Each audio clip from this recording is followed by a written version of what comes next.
It is an honor for me to introduce to you Dr. Bernard Lopez from Thomas Jefferson University. Dr. Lopez got his undergraduate degree from the University of Pennsylvania and his MD from Thomas Jefferson University. He currently serves as professor and executive vice chair of the Department of Emergency Medicine. He is also the associate dean for diversity and community engagement for the Medical College, and he's also the associate provost for diversity and inclusion for the entire university. Dr. Lopez leads TJU's strategic efforts on diversity and inclusion within the academic pillar. He guides and trains each and every one of us, from students to faculty, including myself, on various topics to create a more culturally sensitive environment. So without further ado, please join me to welcome Dr. Lopez. Well, thank you. Well, May, this is really cool that I get to do this for your group. Again, it's a little bit different audience, but like I had said before, if you're an audience of human beings, this will be a good, this hopefully probably will be a really good talk for you. All right, can somebody? Lisa, can you let him? If you could let me, I code just so I can share my screen.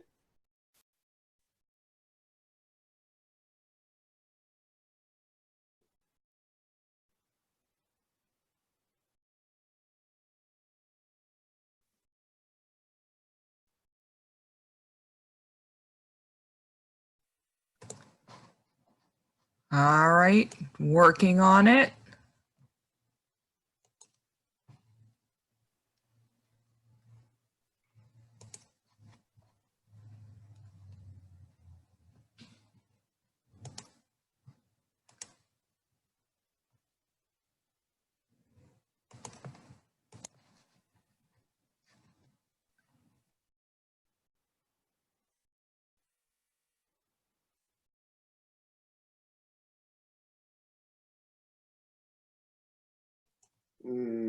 Do we have your screen, Bernie?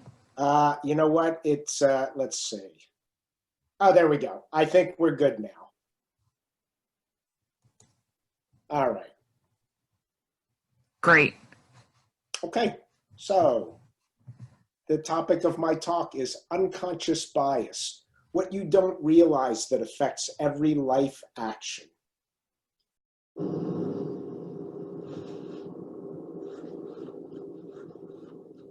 Hospedeira, arranje-me outro lugar. Minha senhora, a classe económica está alta. Desculpe, eu vou viajar ao lado negro. Faça qualquer coisa. Eu vou falar com o comandante.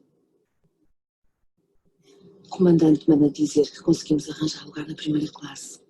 E pedimos as desculpas. Realmente é inconcebível um passageiro viajar ao lado de uma pessoa tão desprezível. O senhor acompanhe, por favor?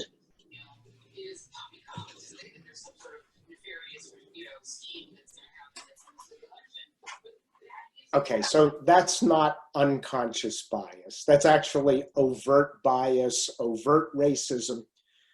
But sometimes when you hear the word bias, unconscious bias, sometimes these are the kinds of thoughts, images that will pop into our minds.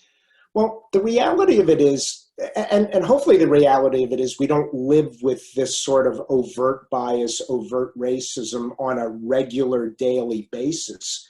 We actually live with something called everyday bias, right? So everyday bias, unconscious bias, implicit bias. There is a book. So I have no conflict of interest. I don't make any money, no royalties. The foundations of what I've learned about unconscious bias come from someone named Howard Ross. Howard Ross runs a company called Cook Ross Incorporated. They're a company that does a lot of diversity and inclusion work, and probably their specialty is unconscious bias. So Howard wrote this book. Howard's a friend of mine. I've been working with him. I've known him for, I think, about 7 years now. First met him at an unconscious bias session. We're friends, and he's shared with me over the years the work that he's done. He wrote a book a few years ago called Everyday Bias. So I'm hoping that at the end of this talk, you are interested in the topic of bias, of unconscious bias, everyday bias. This is a great book. A little bit of the science behind unconscious bias, and he uses a lot of real world examples just to show you how unconscious bias works on an everyday basis. All right, so when you think about bias, think about disparities that you've seen. How successful have we been over the years? So when you think about disparities in pay, healthcare, real estate, jobs, criminal justice system, you know, probably the 20 to 40 years ago, we made some pretty good headway into reducing, perhaps eliminating some of the disparities in these areas. But then over the past 20 years, perhaps that rate of change and disparities has actually leveled off. Well, every time I give this talk, I would have to update this slide here. All right, this is current events. All right, so all around us, there's evidence of bias, not just unconscious bias, but overt bias. Sometimes when I think about the progress that we've made over the years, we see images that happen like this almost on a daily basis. It certainly makes me think that we might not just be leveling off, but perhaps we're actually going backwards. All right, so here's a definition of bias. This is a simple neutral definition: a tendency or an inclination that results in judgment without question. All right, so you hear the word bias, often we think about it in a negative way. I'm biased against something.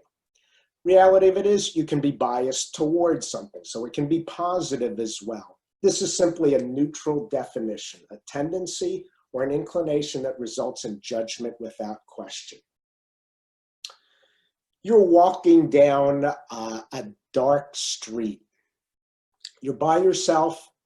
You come upon a figure that looks like this. So actually, if you're willing to turn on even the audio portion, I'm curious, you're walking down by yourself. What do you do when you come across something like that looks like this? I'd be scared. Okay, so and you're scared. All right, so there's emotion, there's fear. What would you do? Cross the street. Okay, good. Most of us, hopefully all of us, would move away from this figure. And we would do so without even thinking. It would be an instantaneous reaction. It's not likely that we would say, hold on a second, let me examine this. Before I make any judgment, I'm going to examine it, figure out what it is. And how many degrees does this person have? Is that sharp, pointy thing in the hand, is that really something dangerous? Well, none of us would do that. Because if we acted that way, we might not be around to make another decision. So first and foremost, and we are biased against something that looks like this. So first and foremost, bias serves to protect us from harm. So it's built into us. It's part of who we are as human beings, and its main function is to protect us from harm. Okay, so hopefully, again, you're not living in this constant situation where you're coming across things that look like this. Hopefully, you're not using bias all the time to protect yourself from harm. Well, our biases actually help us get through our daily lives. They actually help us to make decisions. They help us in our interactions almost instantaneously, makes us move more efficiently. But we have bias that helps us to get through our days. I'm going to give you some examples of bias in action. All right, here's a study. A group of researchers said, let's look at car sales bias and how that affects car sales. So they studied a group of car salesmen. And they said to the car salesman, we want you to sell cars to 4 different groups of people: white male, white female, black female, black male. Right? So those are 4 groups.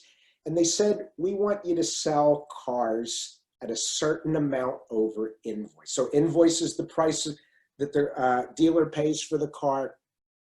Anything over and above that is profit to the dealer. So they said to the car salesman, we want you to sell cars $300, $600, $900, $1,200 over invoice. And we want you to assign it to the 4 different groups.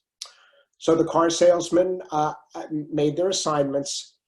I'm curious, yet if you're willing to share by audio, which group do you think was assigned a price over invoice of $300?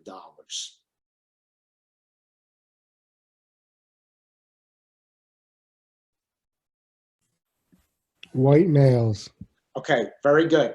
So it was white males assigned a price of $300 over invoice. Which group do you think was assigned a price of $1,200 over invoice? White female. So it was actually Black. black Black male. man. Black Black male. And so 300 white male, 600 white female, 900 black female, 1,200 black male. So the researchers sat with this group of car salesmen and they wanted to know, well, why did you make those assignments? So what they said was they make their money largely on volume. The more cars they sell, the more money they make. So they thought that it was the white male that was most likely to buy a car. They figured, well, we'll just nice low price over invoice. We can make a quick sale. We can keep doing this over and over again. They thought it was the black male that was the least likely to buy. So they said, let's just assign a really high price. We'll chase them out of the showroom. We won't have to deal with that group. We can spend our time with the group that we think is actually going to buy cars. Well, the reality of it is it didn't matter which group you were in. You were just as likely to buy or not buy when you came in. It didn't matter what group you were in, but it was the biases of this group of car salesmen affected their behavior and how they sold cars. You've probably heard of studies. You take a resume, a curriculum vitae, a job application, a school application. Well, that's really a collection of achievements and accomplishments. That's what a resume is. Well, how that resume, how that job application is viewed is influenced greatly by the name at the top. You take that same set of accomplishments and achievements, change the name at the top, it will influence how that is viewed. So we see this happens in the United States. But there are studies that have been shown that really in different parts of the world. So this is not a United States phenomenon. This is really a human phenomenon. I use this when I'm talking to medical students, physicians. You know, I ask, are we as physicians, are we biased against our patients? Well, we're human beings. We have our biases. We are biased against our patients, not overtly, not explicitly, but we have our biases. Well, what makes this whole thing complicated? So when I think about patients that I see, sometimes they're complex. Well, that interaction can become even more complex when you overlay on top of that my biases, the patient's biases, makes a complex situation even more complex. So I think I saw majority of women on this call, at least for the glimpse that I got on the gallery view. So for the women on this call, do you ever feel like you get ignored? So here's a study. This is a business study that showed that if you are a woman, you are more likely to have your email ignored. And if you scheduled a meeting, you are more likely as a woman to have your meeting declined. Here's my favorite study when I look at bias. So here's a study. This was done published in the Proceedings of the National Academy of Sciences. And so for those of you who may not be familiar with scientific journals, the Proceedings of the National Academy of Sciences is perhaps one of the most respected scientific journals in the world, right? So this is an important journal. A group of researchers said, let's take a look at hurricanes. Let's take a look at the gender of a hurricane. So especially this year, we've gotten lots of practice at this whole hurricane thing. We've had so many. Well, you know that hurricanes are named, every other one male, every other one female. Hurricanes aren't assigned names based on any particular characteristic of the storm. So they said, let's look at it over a 60-year period of time.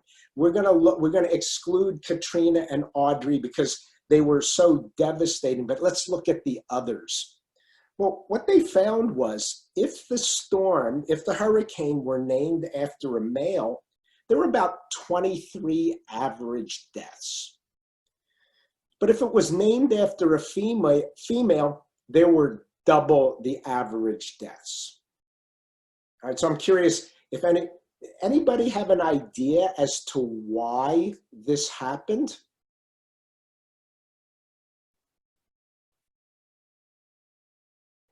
Because folks ignored it. They underestimated it because it had a female name. There you go. All right, so yeah, that's actually what they thought. They thought people simply didn't take the storm seriously if it were named after a female. It's Hurricane Susie. How bad could this possibly be? But if it were named after a male, well, we better take this seriously. It's Hurricane Charlie. We better take this one seriously. So could it be possible that the biases that people had affected their behavior really to the point where they may have, it might actually cause death? Right? So it was something that the researchers brought up as possible unconscious bias affecting behavior. So they're just some examples.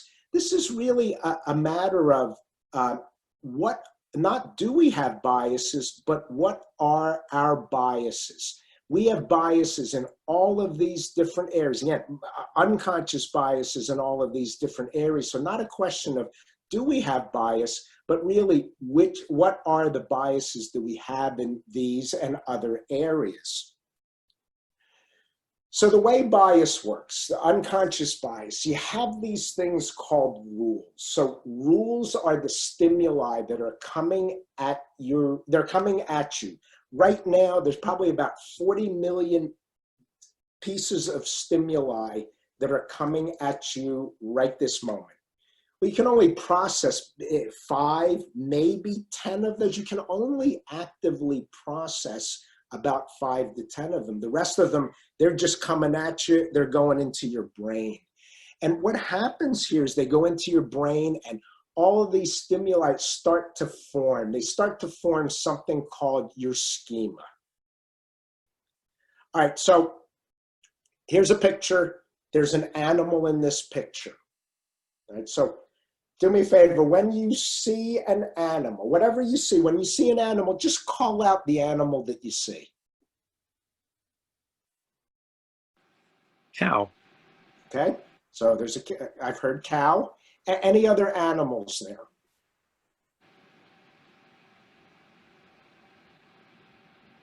A rabbit. Okay, rabbit.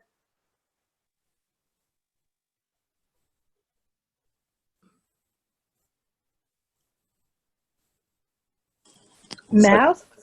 Okay, mouse. Yeah, maybe like a fox or mouse. I don't know. It's hard to. Cat. I'm a Okay. cow. So, Yeah. all right, so whoever said cow, you are correct. Now, here, let me help you out. Okay, now, do you all see a cow? Yes. Yes. A body to the right, the head's to the left, the ears and eyes are up at the top. Do you see a cow now? Yes. Yes. Okay. So let's go back to we'll go back to the original picture. All right, do you see a cow? Yes. Wow. All right, so, you know, what we did was you saw this image, and then we went back to the original image, and hopefully everybody sees the cow if you didn't see one before. So what just happened right there? Well, actually what happened was we sent a rule to your brain, all right? You saw the world in one way, we sent you a rule, it went into your brain and then allowed you to see the world in just a little bit different way. So these rules coming at you, go into your brain, they start to form something called your schema. This further refines into something called your background. And then this just keeps happening over and over again. You get rules, forms in your brain, your background, you get more rules. This is an ongoing process. And what happens is this background is really the lens through which we view our worlds. So I'm guessing that your group, you know, you share lots of similarities based on your interests. The reality of it is each and every one of us have a unique lens through which we view our worlds. And it's based on, you know, those unique rules, our life experiences, our educational experiences, where we grew up, all of those things form the lens. And each one of us has a unique lens through which we view our world. So this is your background. Your background, it creates context. And you may have heard, context is everything. All right, so does anybody like roller coasters? No.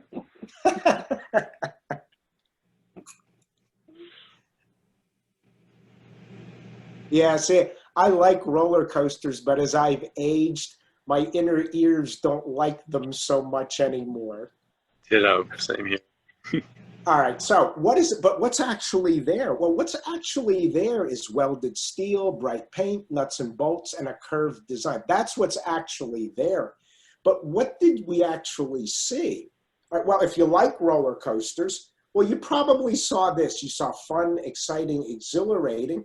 If you don't like roller coasters, you probably saw scary, nauseating, and dangerous. None of us really saw welded steel and bright paint. You saw one of these two. So now what happens with people? What's the same thing? What's actually there? Well, hair, earrings, glasses, neutral expression, eyes, mustache. That's what's actually there. But what did you see? Right? Through your lens, what did you see? Well, perhaps you saw that, well-groomed, intelligent, expressive, and stoic. Perhaps you saw this, one of those people, socially inept, rebellious, unfriendly, or you saw it one of, say, 20 ways, however many people are on this, in this session, you saw it one of many different ways. So it's one thing for an inanimate object, but what happens when you're thinking about people, and think about the effect that what you see, think about that, the effect of that on your interaction. All right, so the science behind bias, unconscious bias, the neurobiology of bias. Make it simple. You have your brain. We see something, a catalyzing person or circumstance. We see something, it goes through the lens, our background, the lens through which we view the world, and it goes into our fast and emotional brain, right? So you saw that shadowy figure, there's fear, you reacted almost instantaneously. This is how we generally function. It's thought that about 80% of our waking hours, we live in our fast brain. So let's see if we know or if we're reacting. Clearly, somebody in this room murdered Lord Smythe, who, at precisely 3:34 this afternoon, was brutally bludgeoned to death with a blunt instrument. I want each of you to tell me your whereabouts at precisely the time that this dastardly deed took place. I was polishing the brass in the master bedroom. I was buttering his lordship's scones below stairs, sir. I was planting my petunias in the potting shed. Constable, arrest Lady Smythe. But how did you know? Madam, as any horticulturist will tell you, one does not plant petunias until May is out. Take her away. It's just a matter of observation. The real question is, how observant were you?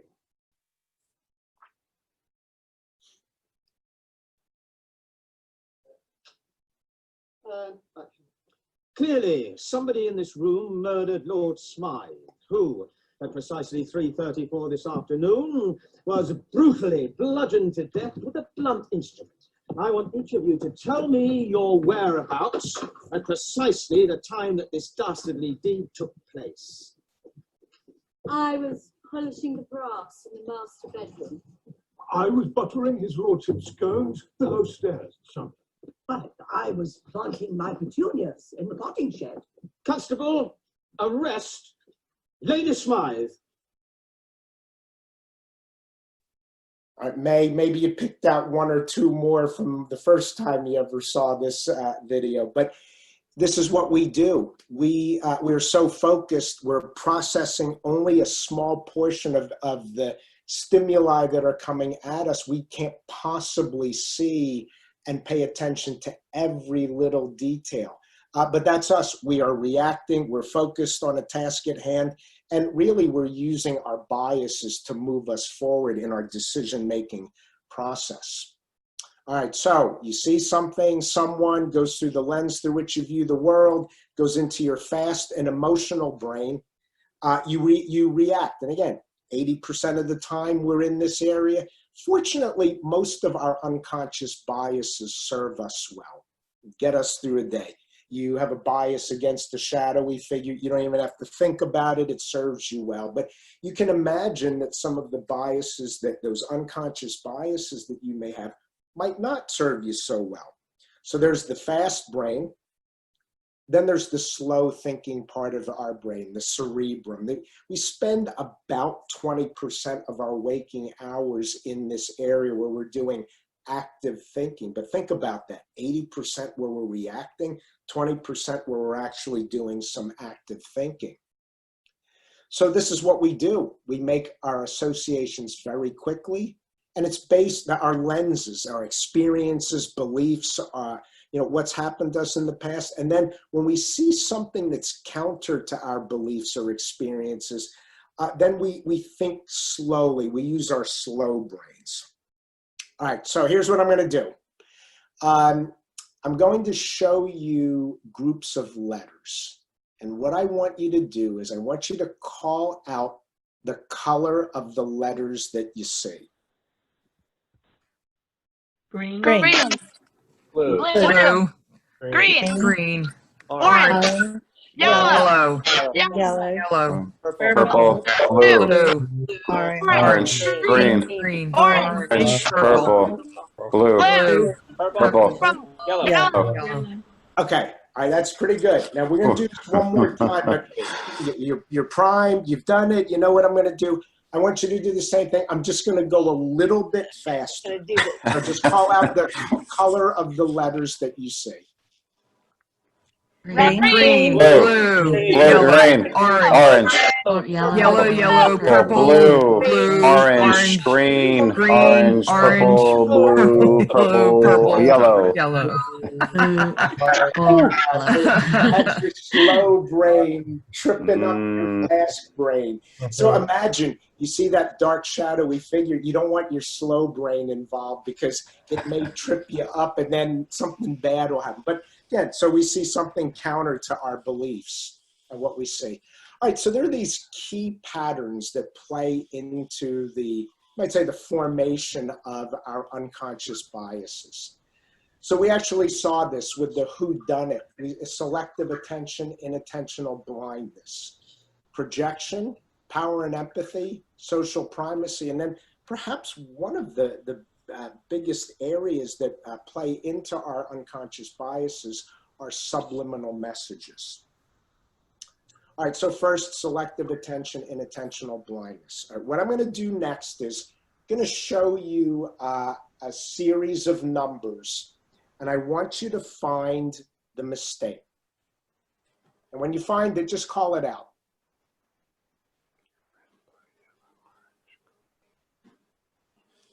two thes in a sentence. Very good. Very good. Yep, there's two thes. All right, most of us, it's got to be number 3. That's lighter color than the rest of the numbers. So again, we're focused on a task at hand. We might miss that. That's called selective attention. So very good for whoever picked out the two thes. Okay, here's a study on Harvard radiologist. This is a CAT scan. This is a kind of an X-ray study of the lungs. These radiologists were asked to identify these tiny nodules in the lungs. So, does anybody see anything unusual about this? Gorilla. There's a Teletubby. Yes, there is a gorilla in this lung. The good news is we found the cause of your chronic cough. The bad news is there's a gorilla in your lung. Oh, it's up in there. Well, what they found, these researchers found that 83% of the radiologists looking for these tiny nodules actually missed that finding.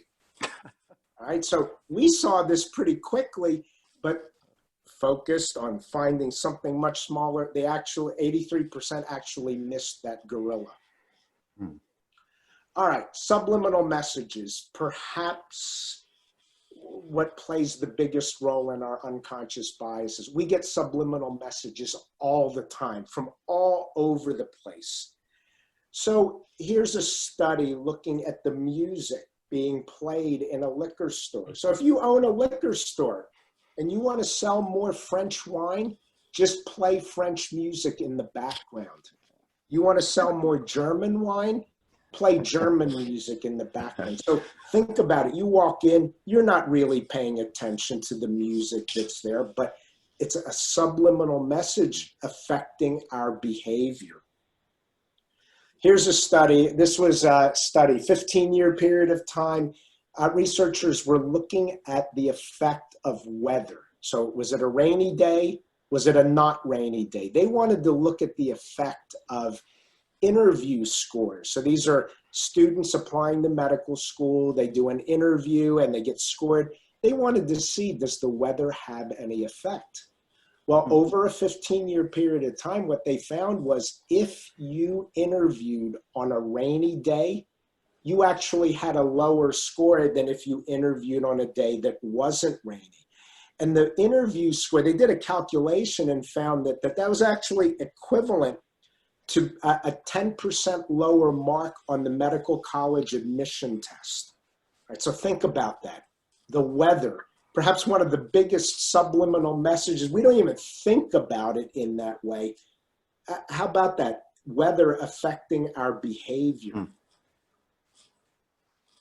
All right, projection. You make up, do you make up stuff about people?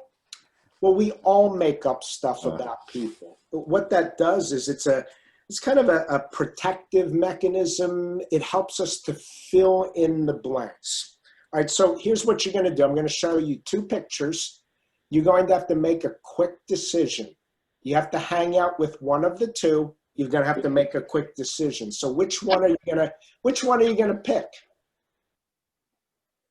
Right. Left. Okay, so it's a trick question. So, you know, a lot of us would have picked the person on the right, clean cut, clean shaven, versus the kind of scarier looking person on the left.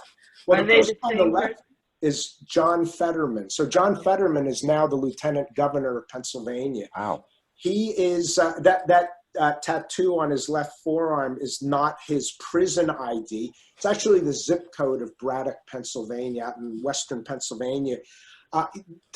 He used to be the mayor there, did a ton of community service, improvements. He has a master's of public policy from Harvard. And a lot of what he did, that really led to him becoming Lieutenant Governor of the state of Pennsylvania. If you pick the wrong person, well, this is who you're going to get to hang out with. Right? So I thought it was. Be careful about what you make up about people. But we do it all the time. So when I was a little kid, I watched a show called Leave It to Beaver. So I'm guessing some of you watched that show when you were growing up. Well, so this is what was going into my brain. I'm 6, 7, 8 years old. This is what's going into my brain. This is the prototypical American family, the nuclear family. Mom stayed at home, did the cooking and cleaning. Dad went off to work. The kids went to school. They came home. They caused all kinds of trouble. That was what usually made the show. Dad would come home from work, solve all the problems. Mom would put dinner on the table. Everybody lives happily ever after. Right? So that's me as a young kid. This is what's going into my brain. Well, is it possible that it now, many, many, many years later, is it possible that I might equate a woman in the workplace with June Cleaver? Well, actually, it's very possible. It's very possible that the woman in the workplace that I'm viewing, I might actually equate her to June Cleaver. Well, the reality of it is, whoever was watching that show back then, whoever had those images going into their brain, likewise had the possibility that they would view another woman. So woman watching Leave It to Beaver would one day view a woman in the workplace as June Cleaver. So when I think about it, that was my past, but my past is actually my present, and it affects a lot of the decision-making that I do. So think about what's portrayed. What do you see in the media? Well, women make up about just over half of the US population, but when you look at primetime TV, typically you'll see not 51%, you'll see less. Typically, and although I think it's gotten better over the years, but male TV characters, men on TV, are more likely to be shown as being on the job than women are. All right? So think about what that message that's going into our brains, what does that message say to us? This is from about, I think about 6 years ago.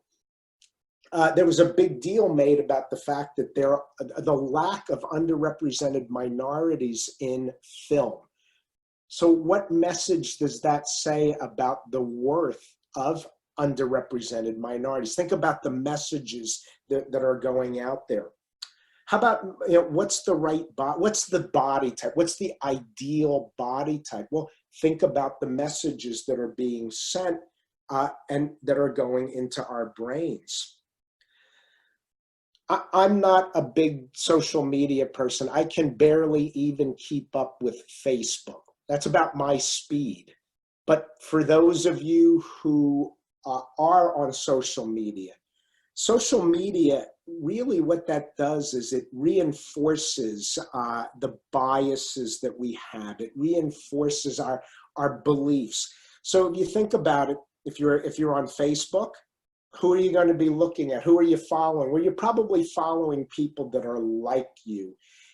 It can sometimes be uncomfortable when you're following somebody who has almost opposite views of the world than you do.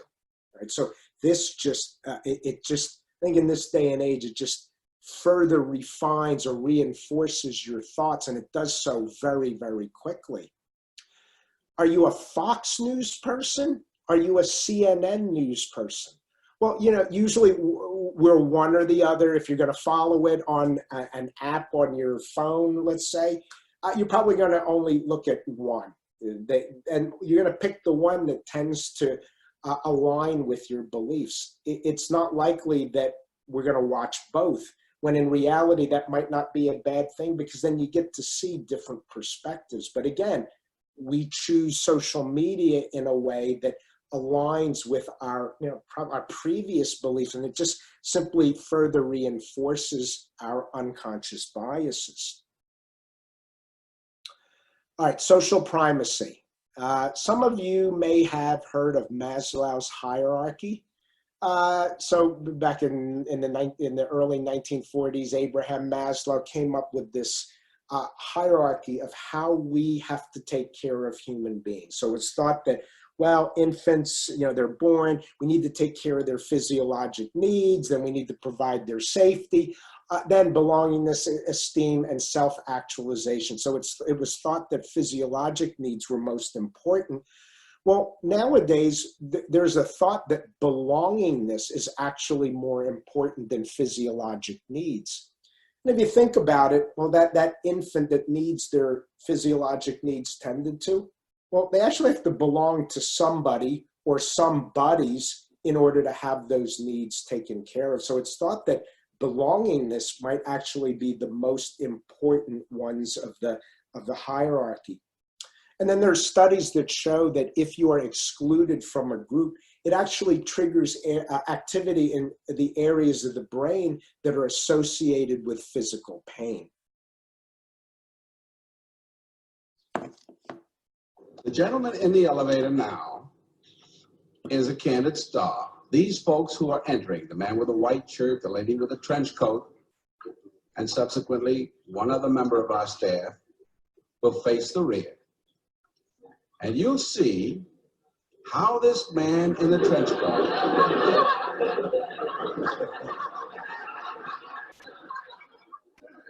tries to maintain his individuality,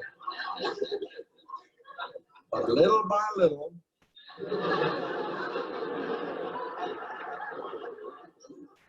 he looks at his watch, but he's really making an excuse for turning just a little bit more to the wall. Now we'll try it once again. Here's the candid subject. Here comes the candid camera staff, 3 of them at least. And this man has apparently been in groups before.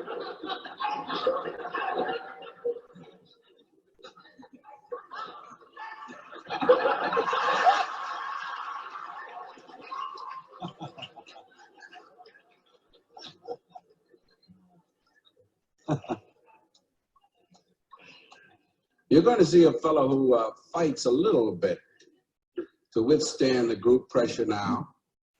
He'll express his comfort in the way he looks and the way he wiggles a little bit, but watch.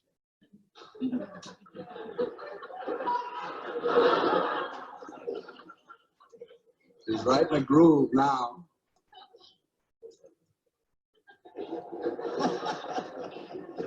The elevator hasn't budged, but the doors open a moment later, and this we find.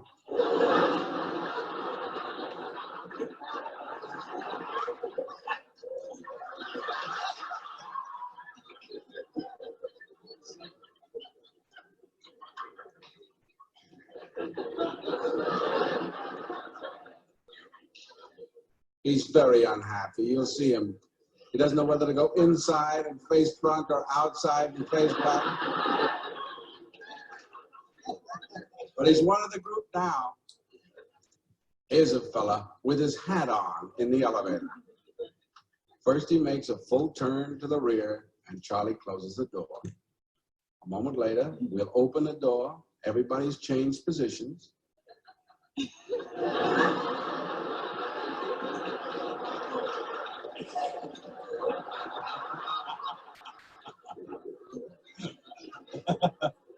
Now we'll see if we can use.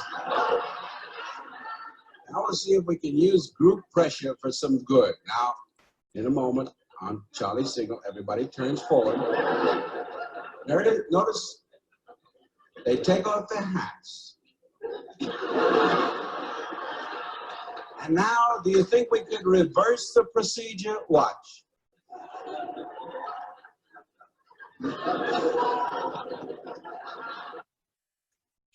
All right, so belongingness.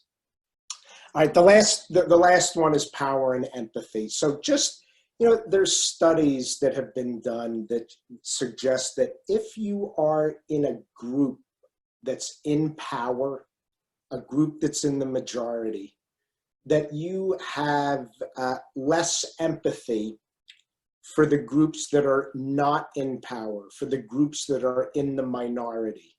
In fact, there are some studies, and this is across the world. It's not just a United States phenomenon, but there's even studies that suggest that if you're a group in power, a group in the majority, you might actually You might actually enjoy watching the group that's in the minority or the group that's not in power suffer. And it's not just race, it's really any group that you're in, any majority or minority group. All right, so I told you about unconscious bias as part of who we are as human beings, helps us to survive first and foremost. We spend much of our waking hours using our unconscious biases to get through our very busy days. And fortunately, most of our biases serve us well, but you can think about times when they may not. So what do you do about this? All right? How do you get this right? Well, the good news is our unconsciousness can be changed. It's malleable. We can shape it. So what you have to do is you have to take your unconsciousness, bring it to your consciousness, and then let it go, work on it, then let it go back into your unconsciousness. So you have to actively work on it. Otherwise, if you simply say, I accept it, it's who I am, part of who I am as a human being, and you leave it there, you'll simply call it fate, and you won't be able to change anything. So it's actively working on them. So here's some ways to develop, to work with your biases, your unconscious biases. First and foremost, you need to recognize and accept that you have bias. It's part of who we are as human beings. If we don't have bias, we're not human beings. So, and it's okay to have biases. It's, again, part of who we are. So recognize and accept that you have biases. You need to be able to examine yourself. Use the flashlight on yourself. Think about the biases that you may have, right? Sometimes it's not that fun to do. Sometimes you come up with them and it makes you feel bad, but you need to be able to develop this capacity to look at yourself. All right, so all of you here, you're intelligent, confident, highly successful people. Well, how much does that matter? Well, the more confident, successful, intelligent you are, the bigger your bias blind spot is. Right? And why is that? Well, it's because you know more. When you'll say, I'm not biased, it's because of this. Well, you actually know more of this. So keep in mind your bias blind spot. It's awkward and uncomfortable. So this, when you feel it, then you know it's something that there's something there. There's something that you can work on. You want to actually explore this awkwardness and uncomfortableness. Here's one way to change the rules that are going into your brain. Well, you engage with people that you consider others. Others meaning somebody that's not in your group. Someone that you consider others, and expose yourselves to exemplars from that group. Because what that will do is it will change the lens through which you view the world. And it's really being active with something like this. We did this. Well, actually, I think we did this. I'm hoping everybody still sees the cow in this picture, but we sent a rule to your brain, and forever, or at least through the end of this talk, we changed the way you view the world. So it can be done. And then get feedback. You want to, sometimes you have to look out, you need somebody outside of yourself. How did that go? Could I have done something better? Do it with somebody that you know and trust, but it's a way of, in some ways, checking your blind spot. How could you have done, or how could you have done this better? Did I miss something? But it's getting that feedback. This is another slide from Cook-Ross Incorporated. It's what you're really trying to do is you're trying to take your slow brain, that thinking part of your brain, and you're trying to manage your fast brain. What we do is we take in data that has meaning to us and we go right into action. And what we mean by taking the slow brain and managing the fast brain, it's taking pause, it's stopping and thinking about what's going on before you go into action. This is something that we use at Jefferson. There's a learning module that all of us have to take. It's just another way to look at it. It's mostly stopping and thinking, watching your first thoughts. stopping, what we call hitting the pause button, using the power of logic. So the example that I'll use is the generalization. It really goes to taking away generalizations. So all young people only want to communicate by text and by social media. Well, that's a fairly common generalization. Using the power of logic is simply asking yourself, well, is every young person that way? Well, then when you think about it, you say, well, no, not everybody's that way, but it's a way to kind of check the generalizations and stereotypes that might come into play. Acting as if bias doesn't exist, it's really putting processes into place so that you are not allowing a bias to take over. Checklists is one of the ways to do it. And then this cultivating common ground, it's really just trying to make a human connection. So you want to think of ways to connect with the human being that's in front of you, not with a stereotype that might be in front of you. So again, these are just ways largely to get your slow brain to work on your fast brain. We also have to do it from a systemic point of view. It's really taking a look at our systems and looking at where bias may exist. So we do that through education, examining our systems and structures and trying to work with biases that may be built in. And then it's really just holding people accountable. So you have to do it at an individual level as well as a systems level. We have them. We can't help that we have it. It's who we are as human beings, but you can't use it as an excuse, and there are ways to work with them. This is a grove of white birch trees. So if you look at this grove, there's individual birch trees.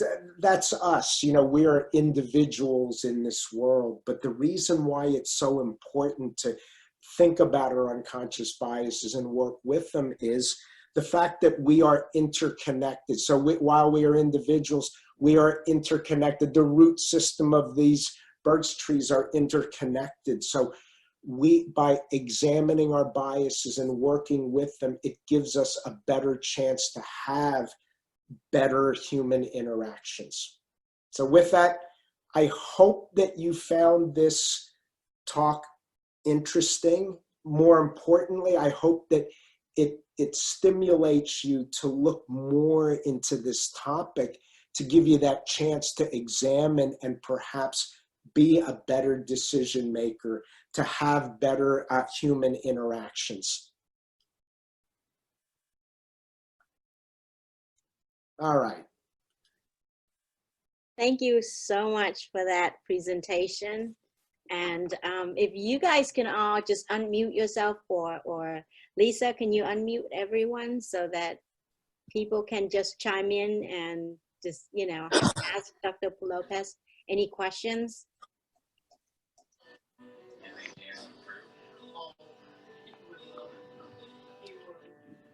Oops. Is that Lisa? I think people can unmute themselves as they have questions.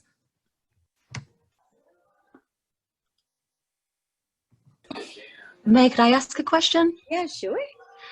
So I have a lot of friends in medical school right now, and I think it's really awesome that Jefferson has these learning modules to counteract bias. But I'm finding, talking to a lot of my friends, a lot of these institutions, medical institutions, don't really have the same type of programs. And how can we scale it up such that it's on a national or even global kind of education system?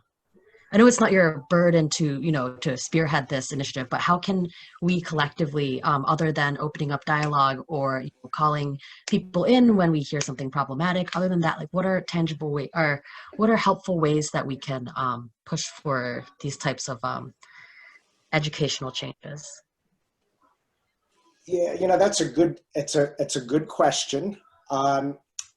I think what we're seeing in the very recent past, you know, with all the social unrest that we're having, this is, I can speak for medical schools in general. This is really spurred on change in medical education to address topics such as unconscious bias, structural racism, inequities in various groups. You know, how do we do it? I think a lot of it is really raising awareness. I don't know what to tell you would do to make it happen. But think about your arts group here. Well, here's an opportunity. So if you think about what we just did here today, all of it, you had something else you could have been doing for this last hour. You could have been doing anything else, but you chose to be here, unless somebody forced you to be here. But you decided you wanted to be here and learn. Perhaps that spurs conversation. You know, it gets you talking about this, gets you interested in it. And then I know some of it is just kind of spreading the word. Hey, I learned about this unconscious bias thing. It seems like that really plays a role in our interactions. What happens with unconscious bias? So I have a number. You talk about unconscious bias. Really, the next step, the next topic that people tend to talk about related to this are microaggressions, because they're related to our unconscious biases and stereotypes that we have. I can pretty much guarantee that everybody that's here tonight has experienced a microaggression in the recent past. You've probably seen it happen, or perhaps you've committed it. They tend to be, they are unintentional, but those are the sorts of things that come to mind. And it's really, I guess, making people aware, spurring more conversation. Mm-hmm. I see. Thank you so much. Sure. I think, Bernie, can I add more to that? Sure. I think that a lot of organizations, like societies that you belong to, now offer, committees on diversity and inclusion, committees on belonging, etc. So I think that through those committees, you can really you can participate more actively in the whole social consciousness of diversity and inclusion. So I think that that's where you can reach out if you like part of Newtown Arts or part of the Society for Investigative Dermatology. I spent 2 hours today in training on how to make minority students or minority faculties of physicians feel like they belong in this group of in dermatology. And so I think you can find, groups of people who are actively doing this in various organizations that you're in.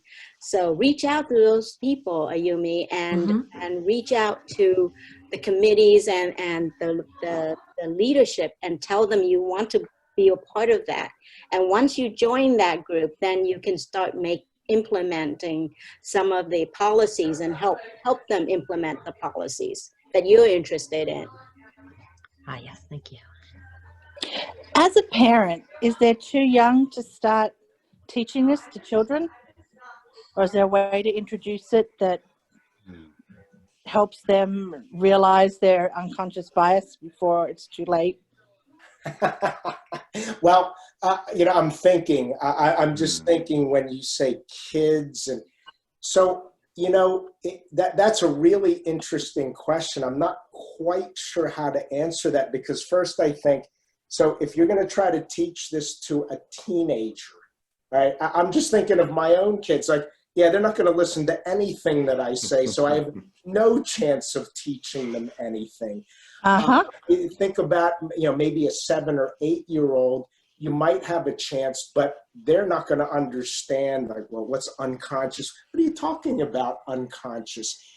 I think my advice, again, without any science behind it, is making them aware of how they might view and treat other people, right? Because ultimately, why did you attend this? Why do we even do a session like this? Well, I look at it as we're just trying to make us better human beings. And if you have kids, well, that's what you're trying to raise, is you're trying to raise the best human being that you can possibly do. So teaching them this, I think you can, assuming that there are times in their lives when they are receptive to this. Yeah, trying to think, well, how do you teach a teenager to do anything that you want them to do? Can be difficult. Certainly trying to tie it to experiences. That sometimes the best way people learn are because they've experienced something, and it spurs them to want to learn more. All right. So I'm just trying to think, if you have a kid who experiences some sort of discrimination at school, say, for whatever reason, well, that's going to hit home with them. That's an opportunity to kind of talk about what's going on and perhaps provide even a little bit of education. So, and the idea is not to prevent people from having biases. It's, you're not looking to prevent it. You're not looking to rid people of unconscious biases. We will have them no matter what. What you're really trying to do is work to mitigate it, work to change it in a way that gives you a different view of the world. Do you mind if I chime in? Oh, go ahead. So I'm a special education teacher at an elementary school, local elementary school. And really, you can teach kids, they notice differences first in appearance, such as color, and why are people light? Why are they dark? Why do they have brown eyes? Why do they have blue? You know, so just the first thing I do is just notice differences at a really young age. And then in terms of, like, obviously the word bias doesn't come, you know, out till they're older. But with teaching that same type of mindset is just really through facts and examples, and usually like a lot of read alouds in school lend itself to those things. So because we also want to be sensitive to not so like in a school where there's just in my classroom, for example, it's predominantly white, where there's maybe like I had one African American girl last year. So just with a population that isn't very diverse, I want to do it in a way where it's not like making that one child highlighted, you know what I mean? Like, so it has to be very sensitive to, like, so even just today, you know, because we're teaching virtually, so I told my students, because we're talking about cultures, and we've had kids bring in, whether it's things that how they celebrate Chinese New Year, or a couple other boys brought in things for Diwali. So we say it doesn't even have to be religious, but just celebrating differences, whatever they are, whether it's appearance. So it's kind of how the kids interpret the differences and using those as teachable moments. But from a school standpoint, it's typically taught in anti-bullying kind of sense, where with bullying is like teaching people with respect, you know, teaching people, teaching them respect, but in regards to any kinds of differences. And then using literature and facts and history to support those conversations, but also making it a safe place for kids to speak. Because sometimes kids' home lives, like, I don't know what they're learning in their houses, but I can still consistently teach them, you know, valuable lessons through literature, facts, and just how to respect others. Right. Okay. Yeah, Thank you. know what, everybody, you're the specialist in this area with teaching. Yeah, I think can't remember, I think somewhere between age 2 and 4 when kids really start to notice differences in people. They may not understand it completely, but yeah, they can notice white skin versus black skin, for instance. And it's in that 2 to 4 year age period of time. But I think what you just said, you can do it. Yeah, I don't think you can define the word bias to a young person, but I think it's all of the things you said. I think some of it is just, you know, the kids are going to watch how you act. They're going to mirror what you do. So some of it is, well, you're examining yourself. You're trying to change your actions because the kids are going to mirror what it is that you do. Okay. It's great. Thanks. This is Dan. I had a question, Bernie, about the malleability of biases. Thinking about children, is there any research that you've come across that just talks about, when are the foundational biases established and how malleable really are they? Are people able to really evolve as they mature and become an adult? And because I don't know, I see some evidence that almost, the way things are so just highly politicized right now, that just seems like there are ingrained cultural biases that are really hurting society. And I'm wondering when was that foundation set? And are we stuck with these biases? So I think the research shows it's somewhere around, I would say ages around, let's say the age of 4. Because there are studies that show that kids start to behave, and it's largely based on what they see around themselves, society, their friends and family. So yeah, again, what do? We act, we react. This is how we live our lives. But can you change it? Yeah, it's it's hard work to do.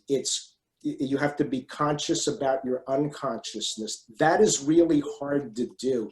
It's much easier, when you walk out the door, you don't even think about it. So think about if you had to say, okay, I put my left foot first, and I think I put my right, and I have to look up. That's an example of conscious action. Well, to mitigate or to change the way your biases are requires conscious effort. It requires ongoing effort. A lot of us just don't want to, spend that much time. But what we've seen, what the studies show, is that if you do it regular, not just, hey, I saw a lecture and then I'll watch another lecture a year from now. It's hard work, but it can be done. There are studies that show that there are techniques, there are ways to do it. People that I've given this talk to at work, I hear them say, I think about it a lot. I try to work on it even a little bit, and they found progress. It may not be great progress, but they find that they look at the world a little bit differently. Thank you.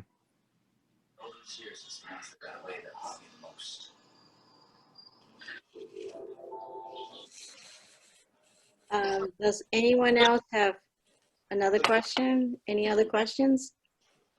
Okay, sorry, last time. I'll stop. This fascinates me. Is it okay then to acknowledge your bias, not acknowledge that the odds of you changing it aren't good, but as long as you don't act on it, that you're accepting of other people's biases? I don't know how to put it. Because I can't see everyone changing with all the confirmation bias and everything that's out there. I can't see everyone changing their bias. But if you accept that you're biased about something, but then realize that differences are okay, and as long as you don't act on that bias, is that a bad thing? Does that make it better? And okay, I don't know how to word it. But yeah, I'm trying to think of a way. All right, so acknowledging your bias, now, and there's a difference. Acknowledging it to yourselves versus acknowledging it out loud. Yes. You got to be careful about acknowledging it out loud. You acknowledging that you have it, recognizing what it might do, and then seeking to alter it even a little bit are the or alter your reaction to it. Right, or the action that may come to it. So right. As far as do you publicize it, it just depends on who you're going to do it to. So close friend, a spouse, significant other might be one. You just have to be careful about it. But it can happen. You can change it. I'm going to give you an example of something that I worked on. All right, so I work in the emergency department. What I found myself doing was when I would have a Spanish-speaking patient come in to see me, I started to notice that, you know, you don't spend as much time as you should with that person. You know, it's a little bit more difficult. You got to find a translator phone. It's a little more extra work. So what I found was, you know, I don't know that you spend as much time with a Spanish-speaking patient. And it really hit home one time when I had somebody, she was describing abdominal pain. She didn't look particularly sick. I have a checklist, a procedure list that I go through. She ended up having a ruptured tubal pregnancy. Didn't look that bad. I didn't spend great amount of time with her. I did go through my checklist because that's what I do. So that's my acting as if bias doesn't exist. It's putting procedure in place so that I don't let a bias, say a bias against the Spanish-speaking patient, I don't let that interfere with my work. Well, that really hit home for me because I thought if you didn't have your checklist in place, you could have missed something that could have killed this person. Right? So for me, well, I think for many people, you know, that's a very emotional event. So I found, so what do I do now? If you speak Spanish and come in, I pull up a chair. We don't pull up chairs in the emergency room. We're busy running around. I said, you're going to pull up a chair and you're going to sit down and you are going to spend the time. You're going to put the rest of the department on hold even for a few minutes. So that was my way, and I'm aware of that bias but I had to work at it, and it didn't just happen. Okay, you got it. I have to work on it every single time. So that's, again, that you can change it. It takes work. You don't have to do it for every single bias that you have, but there are going to be certain ones that you will have, certain interactions that are important to you, ones that may have gone wrong, and those might be the ones that you pick and choose to work on. Okay, thank you. Sure.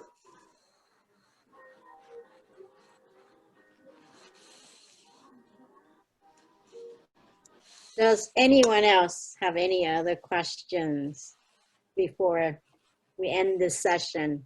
Please speak now. Yay. Just a comment. First of all, this has been really, really good. It's given me hope, and it's made me feel a lot better about some of the things I'm going to have to be doing in the future. And I have some other committees that are dealing with racial inequalities. And it's helped me to look inside myself to see how I can put the pause button on from time to time. But I also, just for other community theater people, want to say one of the things I got from this is we have to hold our auditions on sunny days, not rainy days. That's great. Yeah, actually, I'll just, you mentioned auditions. So just think about auditions, right? So you audition somebody. Is it possible that biases play a role in how you view a person? Right. So this was a while back. There was a study that was done. So this was it had to do with women being selected for orchestras. So the way it had always been done was people just pick the people that they knew. So, oh yeah, I know this person, they're good, you're part of the orchestra. Then they started to have auditions, and they did things like blinding the audition. So the person would walk up with their instrument. You had to take your shoes off because if you were wearing high heels, you could tell that it was a woman. So they would have auditions and they would blind them. And what ended up happening was, well, it increased the number of women in orchestras, but you ended up with the best players. You lessen the bias. You have groups of people doing it so that you minimize individual biases. So, just the audition process, look, you can't help but have it be fraught with biases. People are people, they think things about people, but there are ways to mitigate it. Doing it by groups. If there's some way to blind it, you can do that. Your selection, what are your criteria for even being able to get to the audition? Are there some criteria that would exclude people who might be good? So, for your group, that's just one area where you can think of many different biases. So now that you know about it, you can think of ways that you might lessen them.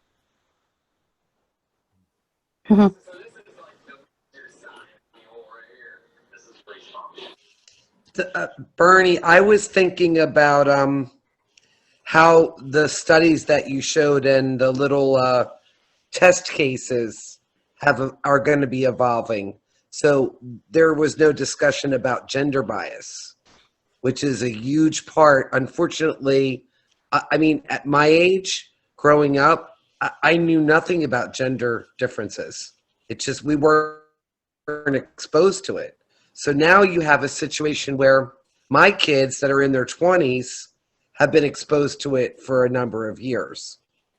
So you have, all kinds of things with gender relationships, gender identification.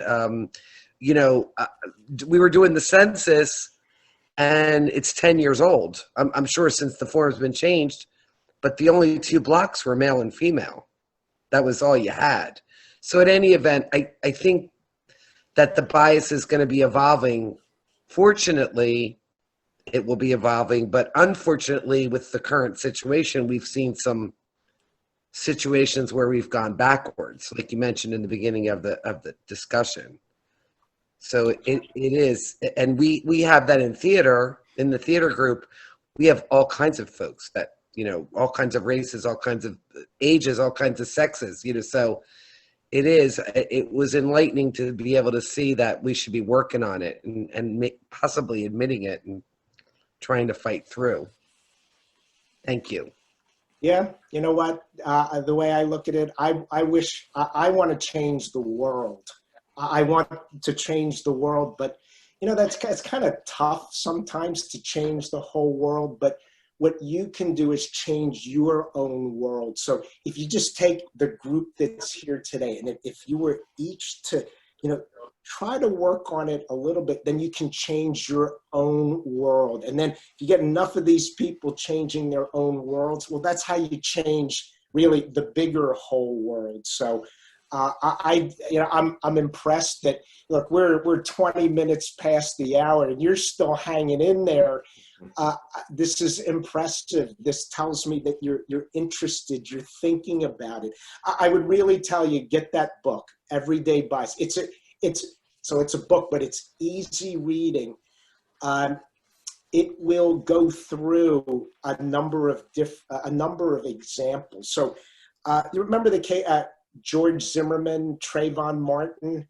All right, so when Howard Ross walks through the events of what happened, you're going to come to the end and say, well, it didn't turn out well, but wow, I could see exactly how this all happened based on different biases and circumstances. So I use that as an example because he cites these real world examples, and it just makes you think, wow, I can kind of see how that happens. So again, if you're interested in the topic, it's actually a fairly easy book to read. I'm not one that, I don't spend as much time as I should with books, but I will tell you that was an enjoyable book to read. But anything that you can do to further explore, that's how you're going to change your own world. And then ultimately, a big picture, you change the whole world, the big whole world. Well, on that note, Lisa, are you still online? Would you like to end this? If no one else has any questions or comments, I just really want to thank everyone for joining in, and hopefully we'll take this information and build on it and evolve and go change the world. Thank you, Bernie. All right. Thank you. Thanks, everybody. Take care. Thank you. Good night. Thank you so much. Thank you, Bernie. Thank you so much. You're Thank welcome. you.